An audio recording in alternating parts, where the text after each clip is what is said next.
Hai, Assalamualaikum. Selamat pagi. Apa khabar sahabat-sahabat saya? Semoga kalian semua sentiasa sihat dan dipermudahkan urusan setiap hari. Dan kepada sahabat-sahabat saya lagi sakit, moga Allah Ta'ala memberikan kesembuhan kepada sahabat-sahabat saya semua. Okey sahabat-sahabat, kegiatan saya di pagi hari ini, saya nak bersih-bersih saya punya ni, nampak tak ni? Ini pokok sirih ni dah berlambak atau terlalu banyak dah sampai dia tak boleh nak menjala. So ni saya punya pokok ni pun dah tumbang dah, sebab sekarang ni kan musim angin. Hujannya kadang-kadang tapi anginnya banyak, dia dah tumbangkan saya punya pokok.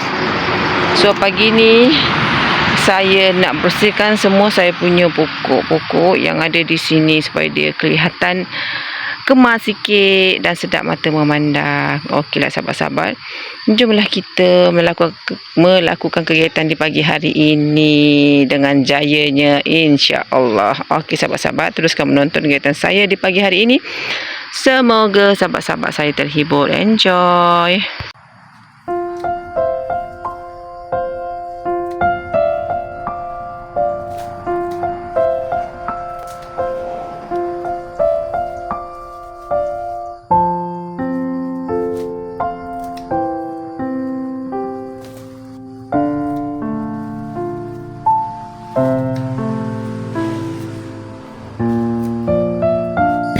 Okey sahabat-sahabat, sebelum tu saya ingin mengucapkan ribuan berbanyak-banyak terima kasih kepada sahabat-sahabat yang dah selalu menonton video saya, rajin like dan komen. Terima kasih.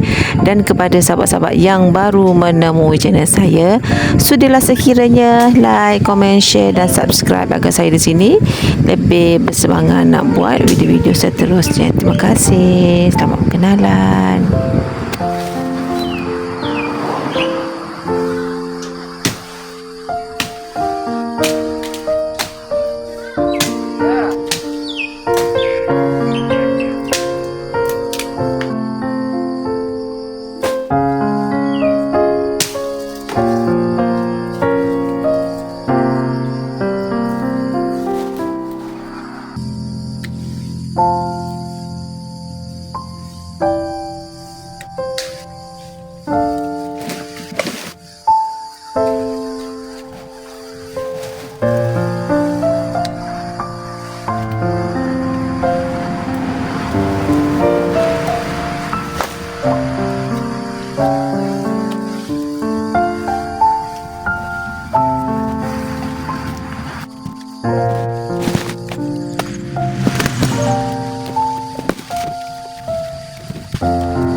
Okey sahabat-sahabat, dah separuh Ni kita dah bersihkan.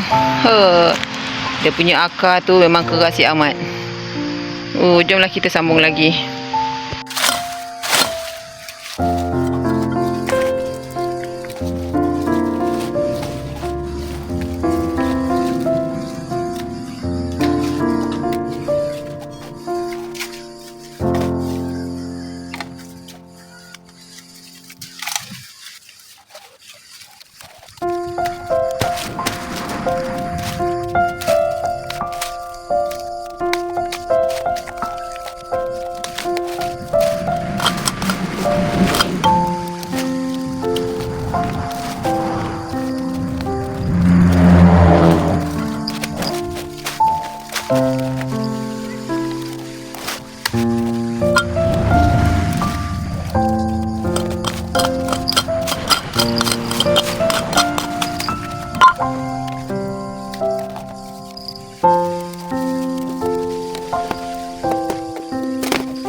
Anginnya kuat sahabat-sahabat.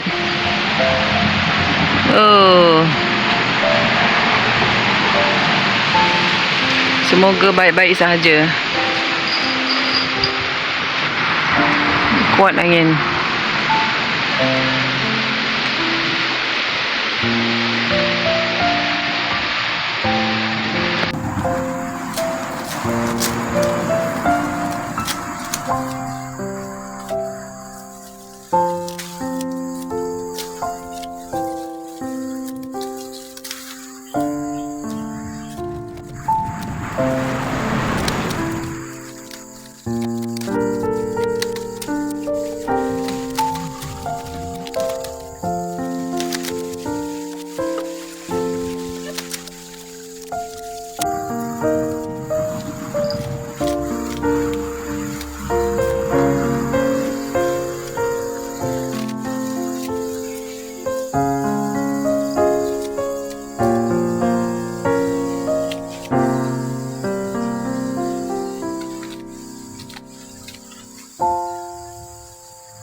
Alhamdulillah sahabat-sahabat, dah siap saya bersih-bersihkan.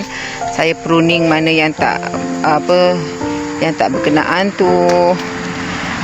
Yang lain-lain tu semuanya is gone.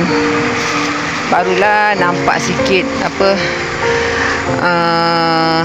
nak kata kemas, belum kemas lah. Nampaklah kemas lah sikit.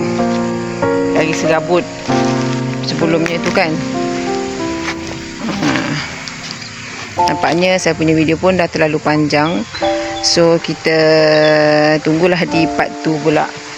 Okeylah sahabat-sahabat, terima kasih yang dah menonton video saya daripada mula hingga akhir. Jumpa lagi di next video. Bye bye. Assalamualaikum.